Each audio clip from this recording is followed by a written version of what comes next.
Srbija je mesto rođenja čak 17 rimskih imperatora. Istina, to je tada kada su uglavnom rođeni od 3. do 6. veka posle Hrista bila teritorija Gornje Mezije, Donje Panonije, Dardanije, najšire prostor Ilirika. U stvari, bila je to linija pre svega vojnih uporišta, na takozvanom limesu, granici koja je delila Rim od napada varvara. Skulpture, mozaici, freske, ova lepotica divina antička, Mona Lisa, kažu, najlepša freska koju beleži vreme Rimske imperije, književna dela, relikvije, ogromno kulturno blago koje nam ovaj period Rima ostavlja, tema su izuzetnog projekta. Put kulture rimskih imperatora u Srbiji.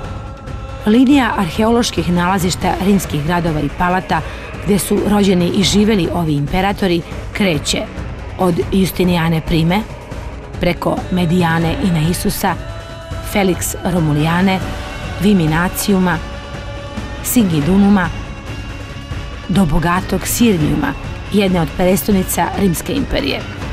Ali počnimo sa najvrednijim, Konstantinom Velikim, koji je rođen u Naisusu.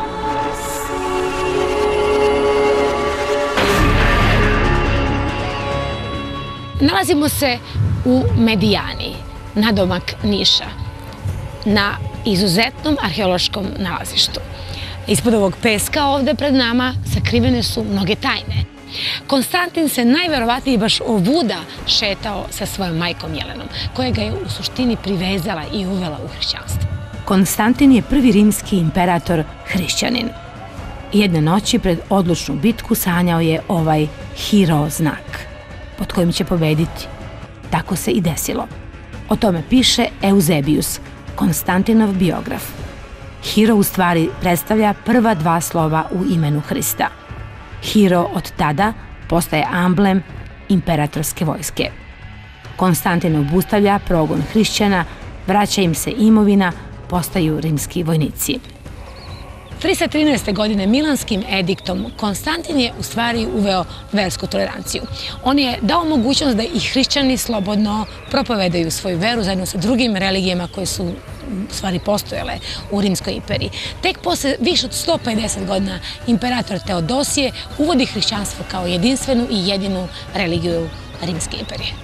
Konstantin je poznat i po tome što je na mestu starog Bizanta osnovao novu rimsku prestonicu, Konstantinopolis, danas Istanbul. Zbog svega toga, ovo veče posvećujemo caru Konstantinu, našem Nišliji.